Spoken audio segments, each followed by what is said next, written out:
Տիրոջ խոսքն անգին գանձ է, որով առաջնորդվելու դեպքում մարդը շատ հանգիստ կարող է ժառանգել երկնային արքայությունը։ Այդ գանձը խրատ է, խորհուրդ է, որն ամբողջ կյանքի համար է։ Մի հատված Մատթեոսի ավետարանում հնչում է այսպես. «Գանձեր մի դիզեք ձեզ համար երկրի վրա, ուր ցեց և ժանկ ոչնչացնում են, և ուր գողերը պատեռն են ծակում ու գողանում, այլ գանձեր դիզեք ձեզ համար երկնքում, որտեղ ոչ ցեց և ոչ ժանկ չեն ոչնչացնում, և ոչ էլ գողերը պատեռն են ծակում ու գողանում, քանի որ ուր ձեր գանձերն են, այնտեղ և ձեր սրտերը կլինեն»։ Այս փոքրիկ ու իմաստուն խրատը հակասական մտքերի ու քննարկումների տեղիք է տալիս, բայց ինչպես միշտ Տիրոջ խրատը հոգեշահ է։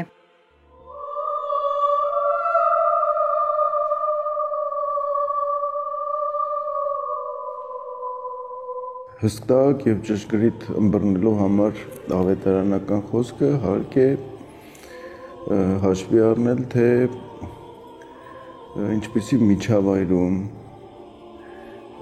կեցության ինչպիսի պայմաններում, ինչպիսի մտահոգությունների բերումով է, որ այս խոսքը արտահայտվել է։ Եթե մեկ բառով անդրադառնանք հիշյալ դիտարկմանը, խոսքը ագահության մասին է և ագահությունից բխող հետևանքների, որովհետև անդրադառնալով ընդհանրական եկեղեցու հայրերի մեկնաբանություններին, մենք տեսնում ենք, որ ագահությունը ներառում է այլոց իրավունքների անտեսում, ինչպես նաև դրանից բխող մեզ հայտնի գրեթե բոլոր մեղքերի շարքը։ Պետք է ասել, որ հին ժամանակներում եբրայական միջավայրում տարածում գտած ամենամեծ մեղքերից մեկը ագահությունն էր և իմասնավորի արծաթասիրությունը կամ դրամասիրությունը։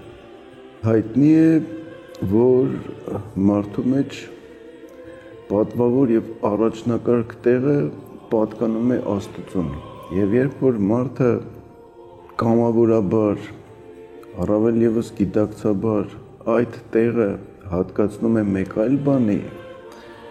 այդ հոգևոր գանձերը փոխարինում է նյութական կամ աշխարհիկ գանձերով, ուրեմն տեղի է ունենում Աստծո պատկերի աղճատում։ Մարդը դադարում է Աստծո պատկեր լինելուց և մնում է լոկ մարդկային պատկեր։ Այս դեպքում մարդը մեղանչում է ոչ միայն իր նմանի, այլև Աստծո պատկերի դեմ։ Ուրեմն միջոցը դառնում է նպատակ և նպատակադրություն։ Պատահական չեն ընդհանրական և այդ թվում մեր եկեղեցու հայրերի բազմակի դիտարկումները ավետարանական այս անդրադարձին, ինչպես նաև այս անդրադարձը զուգահեռվում, շաղկապվում է մի շարք այլ անդրադարձությունների հետ։ Դիցուք մեզ հայտնի տնտեսի առակի մեջ հետևյալ ձևակերպումը կա, որ բարեկամներ արեք ձեզ անիրավ մամոնայից։ Սա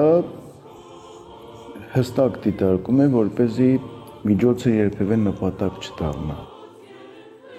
Բուռն քննարկումների նյութ դարձած հարստության թեման քրիստոնյային, ինչպես արդեն ասվեց, հիշեցնում է անիրավ տնտեսի առակը, որտեղ Տերը քաջալերում է լինել խորագետ, ինչպես մի ուրիշ պարագայում է ասում, պետք է լինել օձերի պես խորագետ և ահավնիների պես միամիտ, իսկ ավետարանական դրվագները խոսում են ուսանելի օրինակներով, որոնցից մեկն է անմիտ մեծահարուստի առակը։ Երբ նկարագրվում է, թե ինչպես մի մեծահարուստի արտեր շատ բերք տվեցին և մեծահարուստը անդրադարձավ, թե կքանդեմ իմ շտեմարանները, նորերը կկառուցեմ և այլևս խնդիր չեմ ունենա, այնինչ ուրեմն հետևում է աստվածային անդրադարձը, որ ով անմիտ այս գիշեր հոգիդ պիտի առնեմ։ Այսպիսի մարդասիրություն է մարդուն սովորեցնում Տերը, հիշեցնելով իր կողմից մարդուն տրված կյանքի և շնորհների մասին, որոնք տրվել են օգտագործելու Աստծո պատկերով ու նմանությամբ ստեղծվածի մարդու բարերարության և Աստծո փառաբանության համար։ Ավետարանում տեղ գտած հաջորդ զուգահեռումը երիտասարդ մեծահարուստի մասին է երբ վերջինս հայրը նման շատերի տեսնելով Քրիստոսին մոտենում է ասելով բարի վարդապետ, ինչ պետք է անեմ, որպեսզի ժառանգեմ հավիտենական արքայությունը։ Եվ Քրիստոս դիմադարձում է ասելով, որ պահիր պատվիրանները։ Վերջինս հաստատում է, որ այդ ամենը մանկուց ի վեր պահել եմ, հետայնու հետևում է Քրիստոսի հաջորդ անդրադարձը, թե վաճառիր ինչքդ, վաճառիր հարստությունդ եւ բաժանիր աղքատներին, եւ ավետարանն ասում է, որ երիտասարդը տրտմած գնաց, որովհետեւ շատ հարուստ էր։ Մեկնիչայրերն ասում են, որ միշտ պետք է զգոն եւ պատրաստ լինել զոհելու կամ զոհաբերելու նաեւ այն, ինչ որ մարդ ունի ի պատիվ եւ ի փառս Տիրոջ, զի ամեն բան, ինչ որ տրված է մեզ, տրված է Տիրոջ կողմից։ Երբ հարուստ երիտասարդը տրտմած հեռանում է, Քրիստոս ասում է. ճշմարիտ եմ ասում ձեզ, որ հարուստը դժվարությամբ կմտնի երկնքի արքայություն։ Իհարկե, հիշեցնում են հոգևոր հայրերը, Աստված ամենևին էլ չի արգելում լինել հարուստ եւ ավելացնել հարստությունը, չէ որ մարդու բարօրության համար է դա, բայց Աստված չի ուզում մամոնան դարձնել կուրք։ Աստված ուզում է մամոնան ծառայեցվի մարդուն, կարոտյալին, նեղյալին, աղքատին, ասել է թե մամոնան հարստությունը դարձնել ողորմություն եւ սեր, նաեւ այդ կերպ շահելով Աստծո ողորմությունն ու սերը։ Այս բոլոր պատմությունները, պատումները, դիտարկումները, անդրադարձները մեկ հիմնական նպատակի են կոչված, ուրեմն որպեսզի երբևէ մեր փնդրտուքը չհանգի նյութականի։ Առաջին իսկ հայացքից այս անդրադարձի մեջ մի տեսակ հակադրություն կա։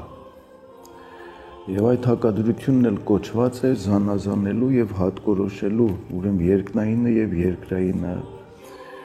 մնայունը եւ անցավորը։ Ընդհանրական եկեղեցու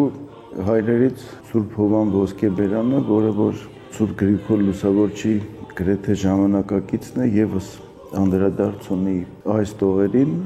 ասելով, որ այսպես Քրիստոս մարդուն նախապատրաստում է եւ վարժեցնում է, որպեսզի մարդը դառնա առաքինությունների անոթ։ 13-14-րդ դարերի հեղինակ Հովանես Ծործորեցին այս միտքը զուգահեռելով ոչ մեկ չի կարող երկու տիրոջ ծառայել ավետարանական մյուս անդրադարձին, ասում է, որ մարդու ամենամեծ ձեռքբերումը հավիտենական կյանքն է։ Այս տողերին անդրադարձել են նաեւ Ստեփանոս եպիսկոպոս Սյունեցին, Սուրբ Ներսես Շնորհալի հայրապետը իր հոգևոր ուրեմն բանաստեղծությունների մեջ, Սուրբ Գրիգոր Տաթևացին ավելի առաջ անցնելով ուրեմն զուգադրում է նյութական եւ հոգևոր գանձը եւ դիտարկում է, որ մարդու հոգևոր փրկության ճանապարհին այս երկու ուրեմն իրողությունները հակադրվում են եւ խոչընդոտ հանդես բերում։ Եվ այս ամենը Սուրբ Գրիգոր Տաթևացին ուրեմն դիտարկում է Աստծո եւ եկեղեցու շարածիրում։ Հետևաբար մեզ համար միանշանակ պետք է լինի, որ երբևէ միջոցը չի կարող նպատակ դառնալ, որովհետև ամեն անգամ աղճատելով Աստծո նկարագիրը, Աստծո պատկերն ու նմանությունը մարդու մեջ, մենք գնում ենք դեպի հոգևոր եւ բարոյական անկում։ Երեխային էլ հարցնես, Սահուն կպատմի, թե աշխարհիկ կյանքում ինչ գանձեր են պետք։ Հոգևոր գանձեր ասվածը կարծես տարակուսելի է, անհասկանալի, առեղծվածային, անվերցանելի։ Քրիստոնեական մեր կյանքում գոյություն ունեն մարդկային, ավելին համամարտկային առաջնահերթություններ։ Դիցուք սերը, կարեկցանքը, ողորմությունը, դիմացինին օգնելը, սրանք այնպիսի իրողություններ են, որպեսզի որ ազգային պատկանելություն, կարգավիճակ չեն ենթադրում, չեն թելադրում։ Երբ որ մարդը բարուն է հետևում, երբ որ մարդը մնայունին է հետևում, դառնում է շնորհների անոթ եւ ինքը իրեն տրվածի մեջ ու միջից ամեն անգամ առաջ է բերում հոգեվոր գանձեր եւ ինքն է հարստանում այդ հոգեվոր գանձերով եւ այդ շնորհները բաշխում է, տարածում է իր միջավայրի իր ուրեմն լայն հանդրույթից ներս։ Երբ որ մարդու բարոյական նկարագիրը աղճատվում է, երբ որ մարդը սկսում է տեղ տալ նյութականին, անցավորին, ինչպես արդեն անդրադարձանք, առաջ է գալիս բարոյական անկում։ Հետևաբար հոգևոր գանձ ասելով մենք նկատի ունենք այն շնորհների առատ բույլը, որ Աստված իր ողորմության արդյունքում պարգևել է մարդուն։ Սա մարդու ձեռքբերումը չէ, սա Աստծո անսահման գթության արտահայտությունն է, Աստծո անսահման սիրո արտահայտությունն է մարդու նկատմամբ։ Մեկ-մեկ թվում է, թե նյութական գանձեր դիզելն ավելի դժվար է, քան հոգևորը, գուցե դրա մեջ ճշմարտության հյուլ է կա, բայց եթե մի քիչ խոր քննության ենթարկվի հարցը, գուցե եւ պարզվի, որ հոգևոր գանձեր կուտակելն ավելի հեշտ է, քան նյութականը։ Ինչքան էլ որ մարդուն հոգեհարազատ է բարին լավը գեղեցիկը, երբ որ մարդը հետևում է ուրեմն իրական ճշմարտությունների, սա մարդուց որոշակի զոհողություն է ենթադրում եւ պահանջում։ Այս իմաստով դժվար է հոգևոր գանձերին հետամուտ լինելը, հոգևոր գանձեր հավաքելը։ Չմոռանանք, որ մեր կյանքում առատ են գայթակղությունները, գայթումները, սայթակումները եւ ամեն անգամ մարդը մի շարք իրողությունների գնահատական տալու համար կարիք ունի, պետք ունի հոգևոր աչքով հայելու։ Պատահական չէ, որ մարդկության հին ժամանակներից սկսյալ ագահությունը համարվել է եւ մինչեւ մեր օրերը համարվում է տարածուն մեղք։ Եվ զարմանալի չէ, որ շատերն են բռնված այս մեղքով։ Մասնավոր նյութական գանձեր կուտակելը եւ հոգևոր գանձերի ուրեմն հետամուտ լինելը, օրինակ ապահովելը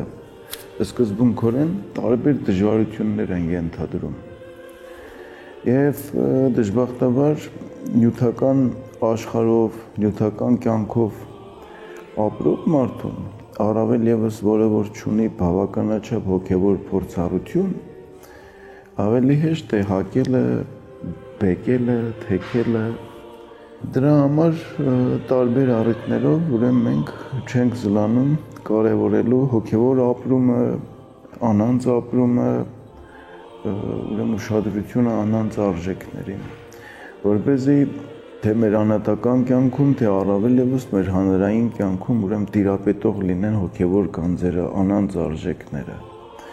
որպեսզի մենք ավելորդ մտահոգություններ չունենանք, ուրեմն ժանգը, ցեցը, գողերը ինչ վնաս կարող են պատճառել մեզ, որտեղ հոգևոր գանձերը անանց արժեքներ են եւ կարող ենք այսպես ասել, որ ավանսով մենք երկնային արքայության համար կամ հավերժական կյանքի համար գանձեր ենք պեղում, գանձեր ենք հավաքագրում եւ այս իմաստով հավաքելը, կուտակելը սկզբունքորեն բոլորովին այլ հարթության վրա է, ինչ որ ուրեմն մեր առօրյա կյանքում, մեր արտանին կյանքում մենք տեսնում ենք մարդկանց վարվելակերպի ու կենցաղի մեջ։ Հիրավի քո սիրտն այնտեղ կլինի, որտեղ քո գանձերը դիզես,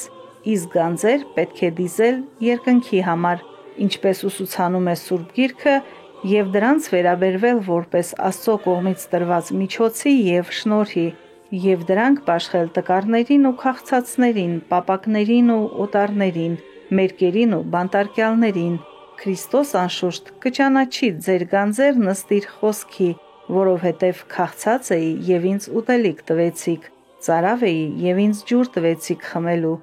օտար էի եւ ինձ ձեր մեջ արաք, մերկ էի եւ ինձ հագցրիք, հիվանդ էի եւ ինձ տեսնելու եկաք, բանտում էի եւ ինձ այցի եկաք։